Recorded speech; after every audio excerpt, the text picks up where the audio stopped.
Hello everyone, my name is Chris Mooney. I am one of the top 8 competitors in the Great Designer Search 3, and today I would like to take you on a journey through my process for the design test, the Trial 3.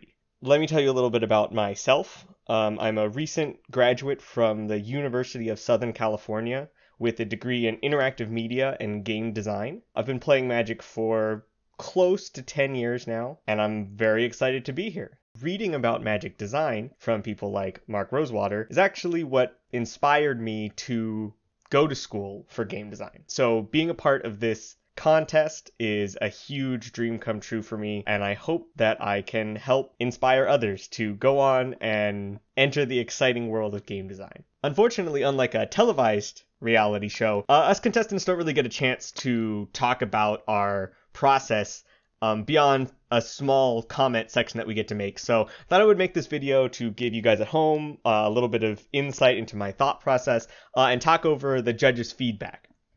Where we are at this point is that we've taken our multiple choice test, and now we have to submit cards that will hopefully get us into the top 8. Let's talk about what this challenge means.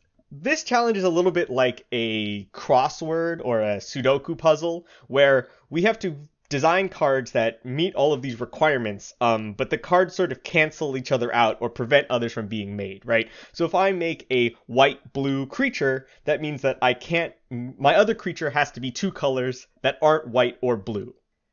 My approach for this challenge was to start by just making as many cards as I could think of. In my spare time at work, I would bring a little notepad with me and I would write down just ideas for every color combination and every card type. That way I would have a lot of ideas to pick from. It was more of a brainstorming process. I didn't really spend a lot of time making each individual idea super fleshed out or balanced. So I did all of that, and then I picked the concepts that I liked the best, and I took those concepts and I started to slot them into my grid.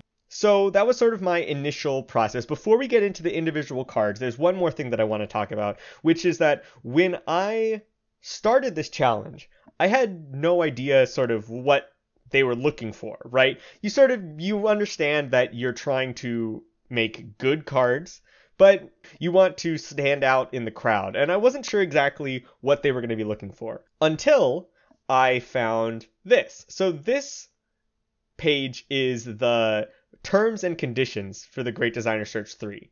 And it contains a lot of information, but something that I didn't really think that it would contain until I took a second look is this, where here we're talking about the trials, and it actually has what will advance you. It has like a rubric of sorts right here. So this is the text that I read. The judges will assess Trial 3 based on creativity, 30%, design aesthetics, 20%, knowledge of magic, 20%, and originality, 30%.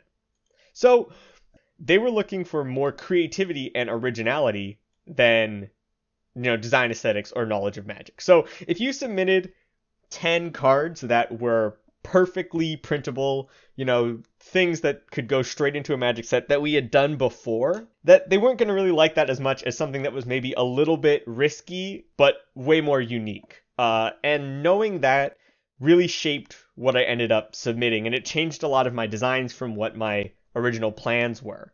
I don't know if any of the other competitors read this. I don't even know if the judges actually used this sort of breakdown when they were judging the challenge. I don't think that they did, but it was sort of a guiding principle to help me pick what my final cards were going to be like. And I think that that's important to remember. So without any further ado, let's get on to my cards. So here we have my page for Trial 3. Here we have our illustrious judges for this and many rounds with guest judge Ethan Fleischer. And now we can get on to our individual cards. And I'll tell you the story of sort of my design process going through each one. So our first card we have is Champion's Belt. Whenever I design cards, I always make a mock-up. This is for 2 major reasons. One is that my brain just doesn't parse the cards properly if they're only in text.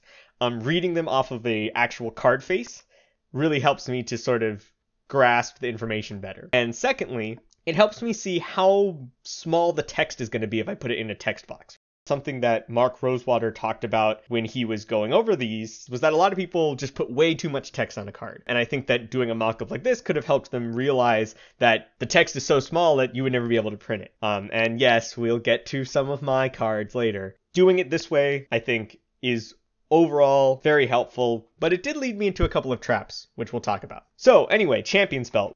This card actually started out as a double-faced card. It worked, but it was a little bit too convoluted. There were a lot of words on it, and I got the feeling that maybe it didn't have to be a double-faced card. So, I pared it down to what we have on the final version, which accomplishes a lot of the same ideas while being a lot simpler, right? All the text fits on one card. And actually, I think that it added a lot more interesting decisions. I ended up putting Champion's Belt as my first card because I felt that it did the best job at representing the kind of design that I'm good at, which is a sort of quirky card with a lot of flavor. The flavorful representation and flavorful design is something that I love in Magic. It's one of the reasons that I love the game, and it's one of the things that I spend a lot of time thinking about when I design cards. The judges were kind of mixed. They got the idea and they liked it, but they weren't as into the sort of maybe it's a pump with a downside, maybe it's a removal with an expensive upside kind of thing. The lesson here basically is that cleverness is cool, but don't lose sight of the end result, which is that are people going to want to play this? All right, next we have Keeper, Underworld Warden.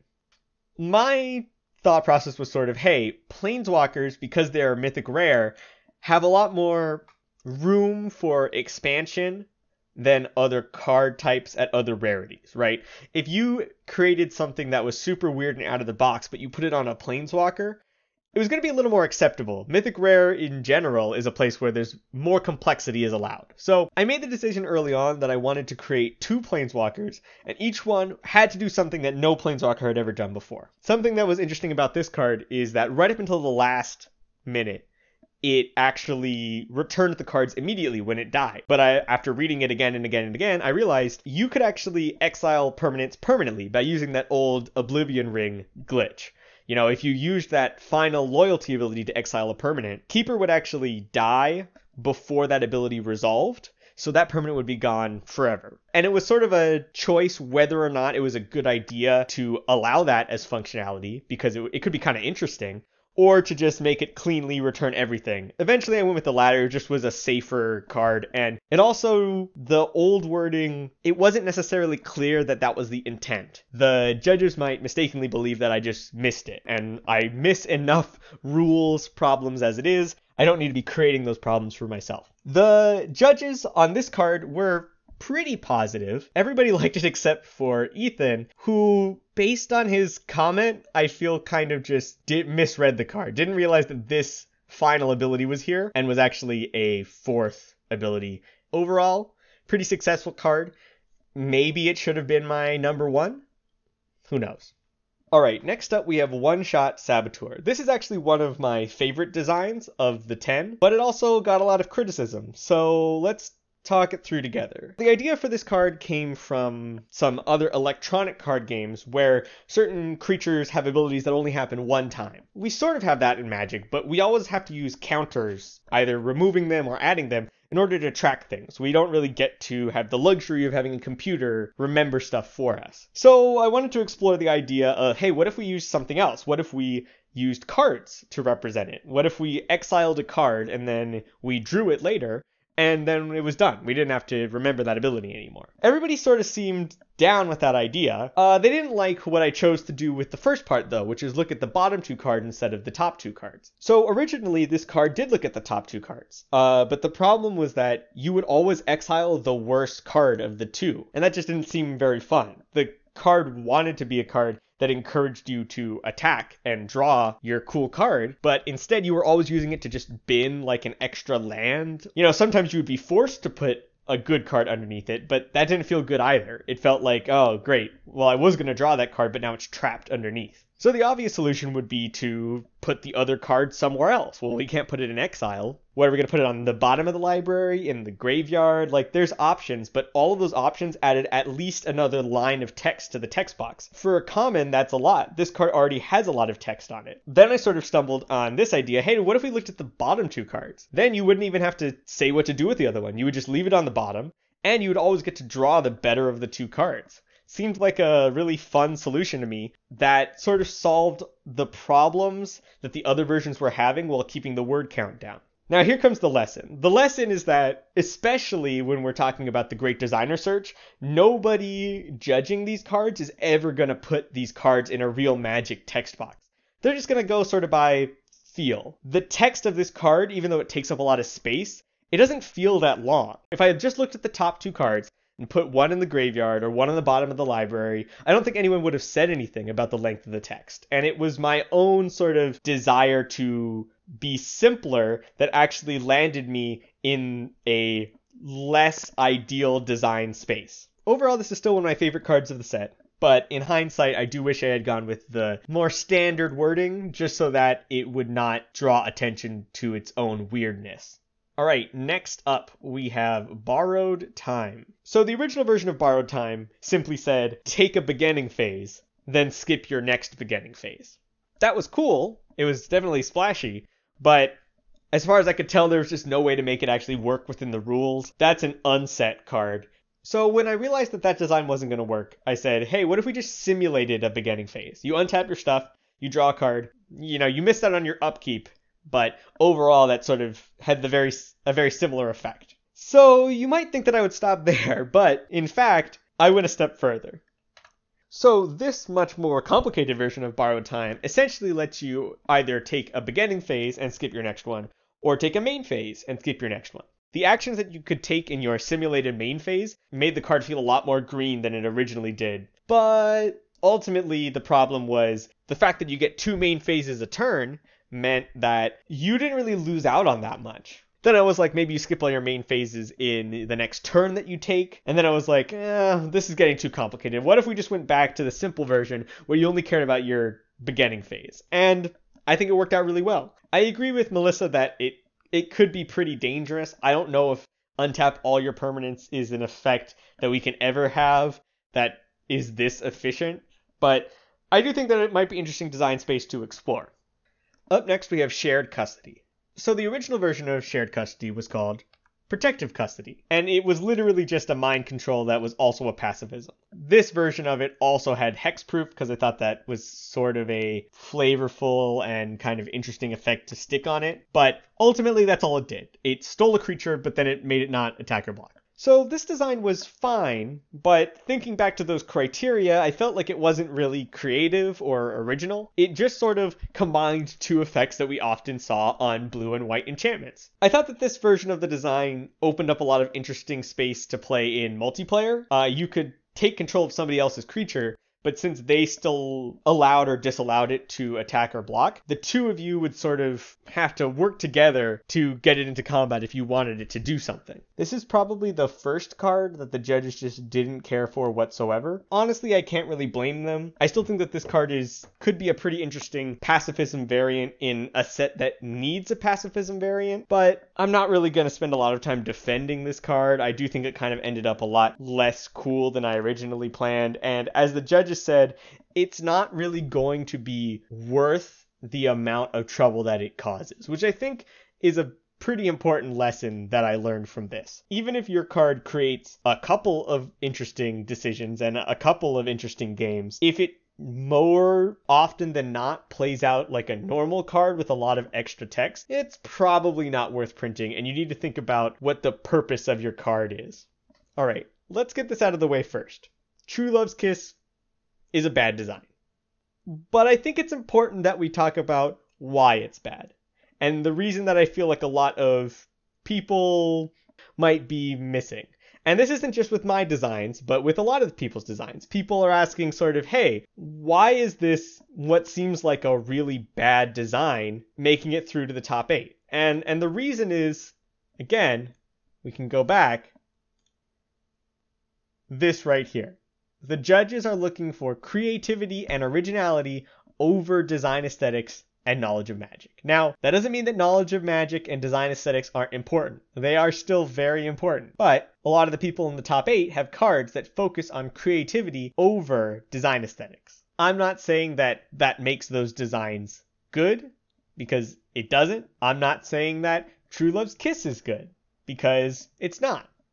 But I think it's more important to put yourself out there with these crazy designs than to play it safe 100% of the time. I'm not going to say I stand behind this design because it's definitely not good, but I stand behind the idea of it, which is that sometimes you need to throw something out there and hope that it sticks. And if it doesn't stick, that sucks. Now let's talk about True Love's Kiss. How did this mess of a card ever make it to light? Well, it started out like this. It was a threaten effect, and it destroyed auras attached to the creatures, because, you know, True Love's Kiss breaks the spell. Very flavorful, very simple. Could have been fine. Could have been submitted. Again, just like Shared Custody, I was a little bit, on edge because it really did feel like it was just a combination of 2 effects. As we'll see later, there are other cards that I submitted that have similar just combination of 2 effects on a multicolored card. So I didn't really want to do that. And because of some shuffling around, there were a couple of different cards that moved slots. I realized that I had to move this card up to rare. So that's when I started saying, hey, could we come up with a more flavor-packed version of this effect? So this is the second version. Already you can tell things are going downhill. There's way too much text on this card. So again, the idea is sort of you steal their creature, the 2 of your creatures go out, have a great evening. Then when they return home, well, now they can't fight each other. Their love is too strong, so they won't be able to attack until one of the 2 of them dies. Then they have to get revenge, of course. So it told a good story, but it was still a big mess. And you might be thinking, all right, now's where we start backing it up. But that's not what happened, because what did happen is, if you can remember back to card 1, Champion's Belt turned from a double-faced card into just a normal-faced card once I figured out how to simplify the text. And that meant that I had a double-faced card available. Making a double-faced card wasn't part of the challenge. You weren't required to do it. But I felt like it was a good opportunity. So I decided, hey, this card is too much text. You know what helps with that? Just split it between 2 faces, right? That's better. So now we have this version. And this version was inspired by my quest for even more crazy, creative, original ideas. I was like, hey, what if I extended emblems so that now we can use the back of a card as an emblem? Eventually I realized that rather than playing around with emblems, why don't we just use an enchantment? And that's how we got here. Overall, this card is a disaster. It ended up with way too much stuff in it. Every time I should have turned back, instead I doubled down and tried to push further until I just ended up with something that had too much text on it. One of the telltale signs the card is too wordy is because the judges, who again are probably reading the card closer than an average person, don't even necessarily understand the entire effect. You know, Melissa says the end result is that we each have a creature that can no longer attack, which I guess is technically true, but the end result of active treason is technically there's no effect on the board, but it still did something. Mark Rosewater is the same thing, which says that it's only a multiplayer card, which obviously the card is designed to be better in multiplayer, but it still does something in a 2-player game. Again, stealing their biggest creature and giving it lifelink for a turn, and then having it not attack after that, it's a pretty big deal. But ultimately, this isn't a defense of the card. This is me saying, regardless of what potential existed in the design, it was far too confusing, too complicated, and too wordy to even make sense to the people whose job it is to read Magic cards. This is probably just the biggest failure. I think that we can all agree on that. All I can say is that I tried to do something that told a very flavorful story to see if it would catch, and it didn't. And, you move on. So, Violent Thoughts. This is probably the card that went through the most iterations. So for most of the time of the challenge, this red-black instant slot was taken up by this card, 1-2 Punch. I must have gone through at least 10 different versions of this card. It was a black-red hybrid card, and paying red dealt damage, and paying black destroyed things that were dealt damage. Why didn't we end up with this version of the card? Well, 2 reasons. The first reason was that it really was just a Shadowmoor card, not super exciting. The second was targeting. the intent of the card was that you were supposed to be able to kill one creature by targeting it with both halves, or two different creatures by targeting them each with one or the other, post-combat or whatever. Either way you sliced it, you were going to have to write the rules really awkwardly, and I felt like it wasn't really worth the effort, given that, again, the design wasn't super inspired. So I moved on to this. This kind of works like a sort of extraction card, but instead of taking a lot of time to go through your opponent's hand and deck and etc., it simply waits for that creature to show up again and then gives you the chance to remove that creature again. The big problem here was that this card really felt like an enchantment. As you might have seen with other contestants, the judges really cared a lot about that. All of that led me to this final idea. Now I kick myself here because the whole reason we ended up with this design was that my original design I killed for targeting problems. And then, of course, I totally forget about targeting problems when I end up with the final design. Although it definitely didn't kill the card, the judges still liked it, and Eli suggested a pretty simple fix. It was a shame that I let that slip through my fingers when it was my whole issue previously. Alright, moving on, we have Friendly Treefolk. This was really a hole-filling card. I knew that I had to have a green-white creature of some sort. A lot of my cards were on the cheaper side of things, so I really wanted to make a card that cost a lot, which meant thinking about what would an expensive uncommon creature look like, again, trying to focus on creativity and originality. So I don't know if other designers are like this, but I almost always am approaching cards from a concept-first mentality. This card started out as, hey, I want to make a Treefolk. So, I came up with maybe it makes bird and squirrel tokens because, it's a home.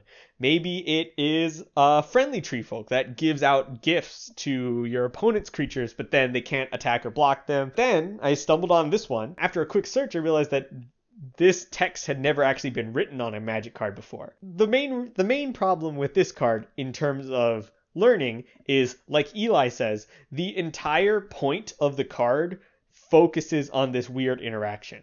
And that's not super great. Like, if you have a big fatty with trample, even if you don't know what trample does, you still understand that having a big creature is powerful. But with this card, you might read it, not get the interaction, and think that it just does nothing.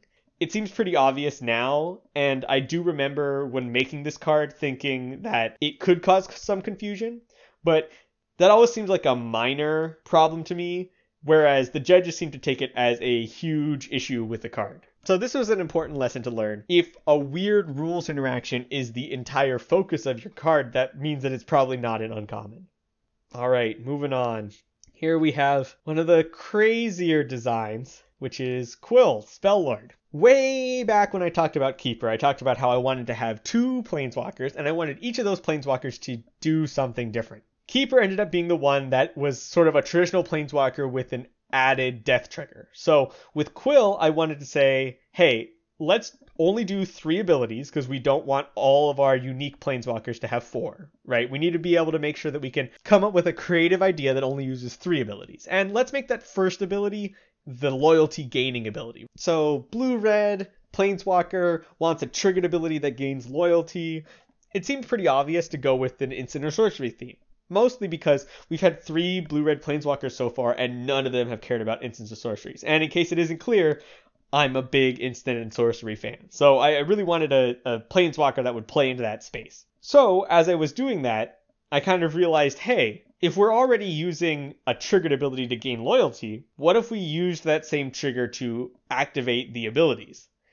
Now we have a Planeswalker that works completely differently from the rest of the Planeswalkers. It's playing a completely new design space. And unfortunately, it went a little bit too far into that new design space because the judges really did not enjoy this take. A lot of them said that it felt too much like an enchantment. And I agree. It is very much like an enchantment. Like, it's not doing something on its own. It's only doing something when I do something. That sort of breaks the flavor of Planeswalkers. Like, why wouldn't my Planeswalker buddy be helping me out somehow? Why is he only doing stuff in reaction to me? So I totally understand that, though this card pushed too far into that crazy triggered ability space. I do think that a watered down version that kept the triggered ability but had maybe more traditional effects would fly better. All right, lastly, we have Deathmatch. So why is this card all the way at number 10 at the bottom of my list if it's a pretty solid common design? Well, part of that is my own bias, which is something that this challenge helped to break down. Deathmatch is what I call like an every person card. It's a card that any person could design.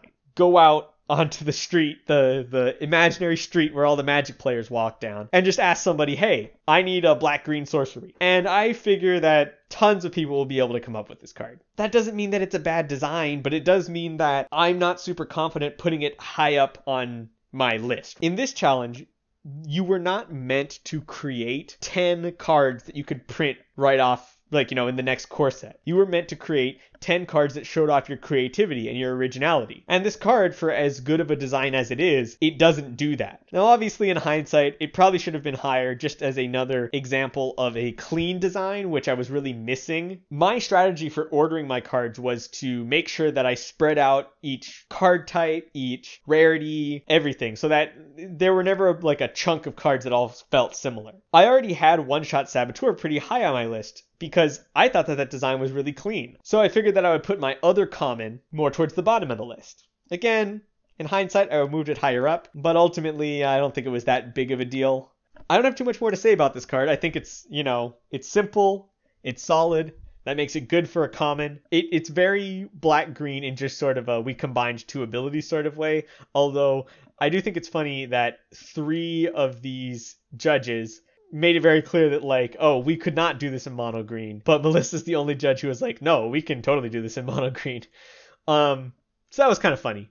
So now it's time for the overall judge commentary. From Eric, general praise, no specific advice, in fact, exactly the opposite, but, encouraging. So Melissa's comments are about my rarities. Some of my uncommons felt like rares. I definitely would agree. I tried to push into more, creative, original space. That drew me towards abilities that were wordier, that were more complex, that were harder to understand. So those cards just felt more like rares and probably should have been rares, or I should have tried to find simpler ways of executing it. She says that there's a good range of simple versus complex, which is what I was going for, so I was successful there. Ethan. So Ethan wasn't a huge fan. My designs are overly complicated, which makes sense. Is there a simpler way to implement this mechanic? Is the purpose of the card clear? I think that this is something that definitely showed in my final submission. A lot of the cards that we talked about started out as simpler versions of themselves, and I made them more complicated in a quest for originality, which worked for some but didn't work for others. And I think that this,